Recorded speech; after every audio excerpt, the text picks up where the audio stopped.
to put a video together that shows all the different forages, some of the layouts and designs that I used with these different forages, and in some cases I actually used some side-by-side tests of brand A versus brand X. I can just tell you that I had a lot of fun this year planning this entire setup, watching it grow, noting my successes, and of course learning from my failures.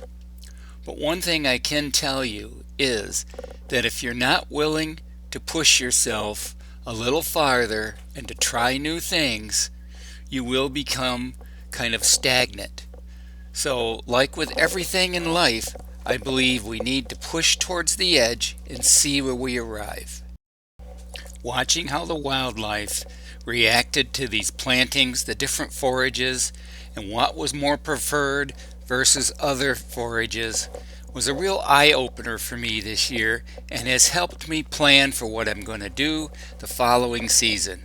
So sit back and enjoy. I planted 4 different varieties of corn this year. 2 that were non-GMO and 2 that were GMO or Roundup Ready tolerant. It was very interesting to see the different growth patterns that each of these corn varieties exhibited. The very first one that I planted early in the year, I did complete disking and broadcast with soybeans, oats, and corn together, using the oats as a nurse crop. It came out really well. A friend of mine gave me the corn, so I can't tell you the variety, but the ears grew very close to the ground. In a lot of places the ears are 1 to 2 feet off of the ground, where the GMO corn ears were probably about 48 to 50 inches off of the ground. When it comes to the non-GMO corn, one was highly preferred by the deer and the other one not so much. I grew 4 different varieties of soybeans this year. 2 were from a well-known seed company and the other ones were standard ag enlist soybeans. They all did well. Some exceeded others from browse resistance, and one variety that grew with some corn made it to over 52 inches tall. I planted milo, rutabagas, and sugar beets, and they all did really well. Lots of weeds did sprout up after the pre-emergent with the triple planting, but it didn't really seem to bother the milo one bit. Very impressed with how it grows with competition. Seems the local deer really have taken to this milo. I've already hunted and observed the field a couple of times, and they're always ending up in it. One of the areas that I did a corn growth trial in had been in CRP for over 20 years with native warm season grasses and a mixture of other, just goldenrod and things like that.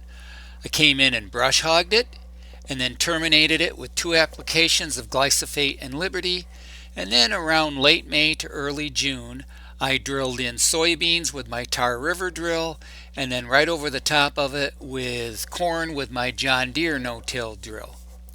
It did really well, and this next video will show what it looked like in late August, and there was plenty of competition in with the corn that didn't bother it any. As I'm walking, you can see me reach out and grab a hold of switchgrass, like right there. And a little bit farther here I see some big blue stems, so I show you that crow's foot of the seed heads. And there's plenty of goldenrod and pigweed, but the corn did very, very well considering all the competition. And a big clump of switchgrass right here. So I learned a lot.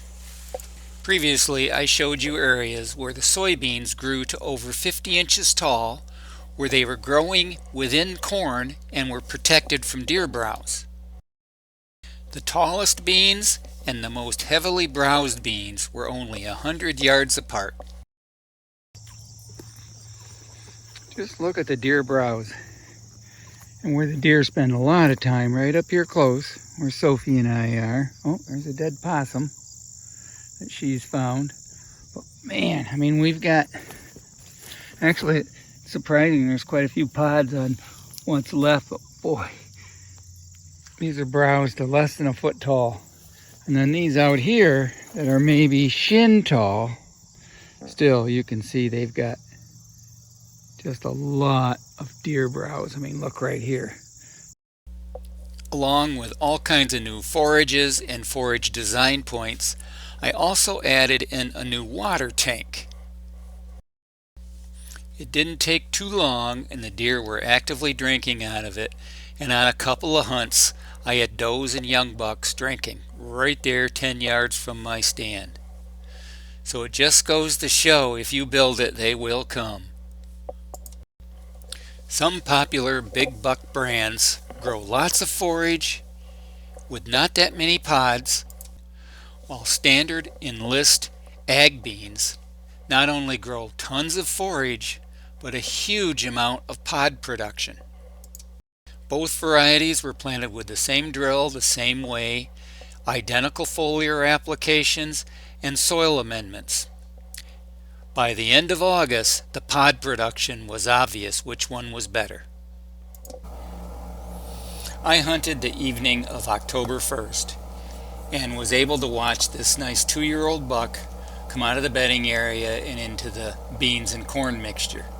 He's not laying down, he's actually walking, and you can see just how much taller the beans are than him. Some of those beans are up to the top of his head or close to it. And of course he moved in over by the corn to get himself some carbohydrates as well. I think the mixture of corn and beans is often overlooked, and it should be considered because it's a great food plot and it provides a little cover as well. There's something that tickles my soul when I watch seeds that I've put in the ground develop and mature. Watching a well thought out plan take shape is pretty hard to beat too. And I think what happens is we tend to forget, once we're looking at the finished product, all the time, energy, and thought that went into it. So whether you've got quite a bit of room to plant several forages or just a couple openings for small little harvest plots, I encourage all of you to give your ground and your planning some thought and see if there is something that maybe you can do to enhance things and make it just that much better. As much as I like diversity in forages to cover all the 3 seasons during October, November, and December, if I had to count on one forage that I could grow because of space and limited time, I'd stick with the clover and chicory blend in Seclusion 360. It just seems to be the powerhouse that all of us are looking for. It attracts all the sexes, it is easily available and palatable, and the deer come to it consistently. Okay, I just took a shot on my target buck. I think he just went straight down. Let's go see. Yeah, by golly, he's laying right there. Oh, praise the Lord. This is one heck of a deer. Scanthus grass, Roundup Ready soybeans, overseeded with brassicas. He was in here pushing does tonight. And look at that. Look at that sight. Oh my gosh. Oh my gosh. And the cool thing is, well, we'll come up and get some great video of him. Oh my gosh. Oh my. Be sure to watch for the next video because I'm going to do a story about all the time, history, and photos I have of this buck, what led me to taking him the evening of November 21st, 2025.